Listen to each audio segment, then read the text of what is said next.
So Meena Wood has been poorly all week, but she's managed to get herself strong enough and save her voice to come and share her thoughts on diversifying the curriculum. So Meena, it's absolutely lovely to have you here with us. If you want to unmute and dive in, and I look forward to hearing what you have to share with us. Right, well, thank you, Anna. That was wonderful, Orla. And just to say on that point, I am also a mother of mixed heritage daughters, 2 of them. So yeah, got a lot in common, Orla. We'll have to connect. And a lot of what you were saying resonates with what I'm going to talk about in this. I want to start by Albert Einstein, who basically said in 1921, on the state of education, that it's not the learning of facts, but the training of minds to think. And we cannot solve our problems with the same thinking we used when we created them. So education is essentially what remains after one has forgotten what one has learned in school. And what I've tried to do effectively is look at how we can actually move on from that. And so this is effectively what we are moving towards. This is what our children need when they leave school. Our young people need all of these attributes in the world of competitive education, higher education, and employment. And do they have that? Well, I suspect not with the current curriculum, particularly as this curriculum has 3 essential elements missing: equity, diversity, and equality. And I don't see inclusion in there at all. So let's see what we do want to project in terms of those learner attributes. These are learning standards, which I think we should share with our pupils. We should share with children. They need to see what we expect of them. They need to see how this is going to work in real life outside. What they don't know is, or what they do know, is a punitive culture most of the time, where they get detentions for not turning up at school with the right uniform. But what they don't see is that positive modeling of those attributes, those values that the school wants them to have. These are the equitable, diverse, inclusive values that I feel a curriculum will be able to deliver, if that curriculum empowers young people with skills and attributes through its values. We share a curriculum roadmap of what they're learning and how they'll get there. Encourage self-reflective, iterative learners through assessment. This is effectively the modeling of how we're going to look at over the next couple of minutes. This particular school has, for me, projected how we might develop the learner attributes. What the question is for all schools is, does that school only value what it measures, exam outputs, conformity to norms, meeting external targets, or does the school measure what it values? Its student attributes, its strategic vision, students' well-being. And this, effectively, this school has done that. The Tallis School has actually developed habits and pedagogy through its pedagogies. And imaginative, inquisitive, collaborative, persistent, disciplined, these are all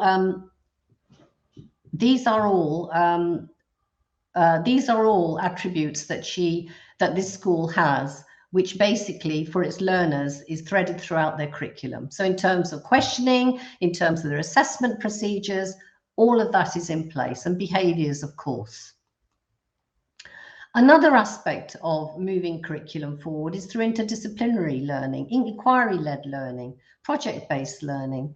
And this is moving from silo learning to cross-curricular approaches, creating real-life context. This is a real feature of the International BAC, which I love. And basically, in the sense of this curriculum, moving children together through inquiry-led learning, allows children to start learning what they need to learn, those skills that they need to learn, making learning relevant, accessible, and memorable. I do honestly think that students need a digital roadmap for their learning journeys, because I think we need to lure students into learning knowledge, skills, understanding key concepts, recalling what they learn and effectively knowing how to apply these in relevant contexts. The reason why 1/3 of the children fail systematically every year in our UK system is because most only go as far as learning knowledge and skills and recalling what they learn and then writing down in exams. We need them to understand the key concepts and to know how to apply these. And the only way we can do that is by making our curricula equitable, inclusive, and accessible. This is an example of a curriculum map, a roadmap, which we can actually devise, which we share with our students. It's that sharing. It's that actual producing something in collaboration with our students so they can see what they're doing, when they're doing it, and how they're doing it. By use of icons. We've got hyperlinks, we've got emojis in there. And all of this adds to the depth of learning and allows children to take part in their own learning, become leaders of their learning. They're not just engaging in some jumping through hoops. So if we look at these icons, one of which goes down to the underpinning skills, which would be used in delivering this curriculum. And this becomes upfront. It's not about hiding those skills. It's about encouraging children to develop those skills, become critical thinkers, analytical thinkers, knowing how to use data to support factual text, knowing how to spot fake news, the communication skills, the oracy skills. So what I've done in that curriculum map is I've created interleaving. I've allowed children very easily to revisit key themes and concepts across the year. Multimodal genres in English, relationships, cultural capital, diversities in there, oracy skills. All of these actually show opportunities for students, and they share in this, and they can add their own hyperlinks. They can go off and research other parts of that material, other parts of that curriculum. It makes the curriculum come alive and is exciting. How do we then assess that curriculum? How do we assess our pupils? That really is now a huge question for everybody. And I firmly believe that assessment should transform and empower children as leaders of their own learning. We need to ignite that curiosity and critical thinking through assessment, not subjugate our children through assessment, through summative assessments that basically lose 1/3 of them. I think we should change the paradigm of teachers leading from the front to pupils leading their own learning. How do we do that? Well, we're looking for reflective, iterative learners, not students who focus on the right, wrong answers, as we have currently. Now, level 1 is where students focus on right, wrong answers. Level 2 is where they understand whether the task is, whether they've understood the task, the cognitive thinking. And number 3 is really where they go beyond, where many schools and teachers don't. It's about how effectively they completed the task in relation to strategies. Do they know where it can be improved? So I'm going to move on to explain this slide, which unfortunately hasn't come out very well, but I will explain to you Prada, which is a way of assessing pupils so that they develop their own reflection. They're given that opportunity. They can reflect on what they've learned. And then the teacher actually comes and validates or says, yes, you've got that right, or you need to be doing this, or you need to be doing that. But children are given reflection time, which in effect makes them reflective, iterative learners. And I'm going to end it there. And if you'd like more information about the 3 takeaways I've given today, Prada, digital curriculum maps, and how we can empower young people to become diverse, inclusive learners, then please do contact me. But remembering that learning is making it possible for yourself. Thank you. Thank you so much, Meena. It was really interesting listening to you. I know you've got a wealth of experience in this field and that you do a lot of work with international schools. How far is your thinking influenced by international education discourse? Is this part of what's happening globally? Yes, I mean, when you look at what's happening globally, yes, I'm afraid to say that the UK is sorely lacking in the way we are approaching our curriculum. I mean, we seem to have gone down the road of creating a curriculum that is churning out factory fodder, and children who just learn and repeat, as I said, for exam purposes. And I do feel those three elements of allowing children to develop thinking, you know, that inquiry-led learning, diversity, all of that is just missing from our curriculum. They're not allowed to investigate, they're not allowed to go off on their own at any opportunity. It's not something that is developed, whereas other curricula, for example, the IB, structures that in. They move from structured to guided to independent learning, and children are encouraged to develop those skills.